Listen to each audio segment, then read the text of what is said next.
लहानपणापासून आजी शैला बगले यांच्याकडे राहणाऱ्या एका 5 वर्षांच्या चिमुरड्याचा गळा आवळून खून केल्याची धक्कादायक घटना उघडकीस आली आहे.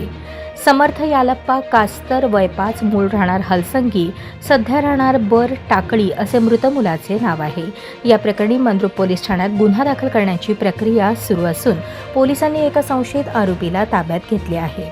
मिळालेल्या माहितीनुसार समर्थ हा लहानपणापासून त्याच्या आजीकडे बर, तालुका दक्षिण सोलापूर या गावात राहत होता. शुक्रवारी दुपारी 1:30च्या सुमारास तो नेहमीप्रमाणे जवळच्या नातेवाईकांकडे खेळण्यासाठी गेला. मात्र दुपार झाली तरी तो घरी न आल्याने कुटुंबियांनी त्याचा शोध सुरू केला.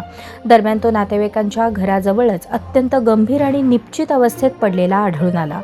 समर्थला अशा अवस्थेत पाहून घाबरलेल्या नातेवाईकांनी त्याला तातडीने एका खासगी रुग्णालयात नेले. मात्र तेथील डॉक्टरांनी त्याला मृत घोषित केले. त्यानंतर काही वेळाने त्याच्या शरीरात काही हालचाल झाल्यासारखी वाटल्याने नातेवाईकांनी आशेने त्याला दुसऱ्या खासगी रुग्णालयात आणि तिथून थेट सोलापूरच्या मोठ्या खासगी रुग्णालयात हलवले. दुर्दैवाने तेथील डॉक्टरांनीही त्याला तपासून मृत घोषित केले. सुरुवातीला या मृत्यूबाबत गूढ निर्माण झाले होते आणि नातेवाईकांनी घातपाताचा संशय व्यक्त केला होता. शनिवारी दुपारी समर्थच्या मृतदेहाचे शवविच्छेदन करण्यात आले. या अहवालात समर्थचा गळा आवळून खून करण्यात आल्याचे स्पष्ट झाले. या निष्पाप बालकाच्या हत्येची बातमी पसरताच परिसरात एकच खळबळ उडाली. मृत समर्थचे आईवडील हे हगलूर येथे राहून ऊसतोडीचे काम करतात.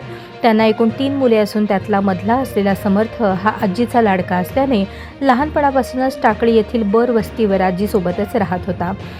या क्रूर घटनेप्रकरणी मंद्रुप पोलीस ठाण्यात गुन्हा दाखल करण्याचे काम सुरू असून पोलीस सूत्रांनी दिलेल्या माहितीनुसार एका संशयित इसमाला ताब्यात घेण्यात आले आहे. या हत्येमागील नेमके कारण काय आणि हा गुन्हा कुणी केला याचा पुढील तपास मंद्रुप पोलीस करत आहेत.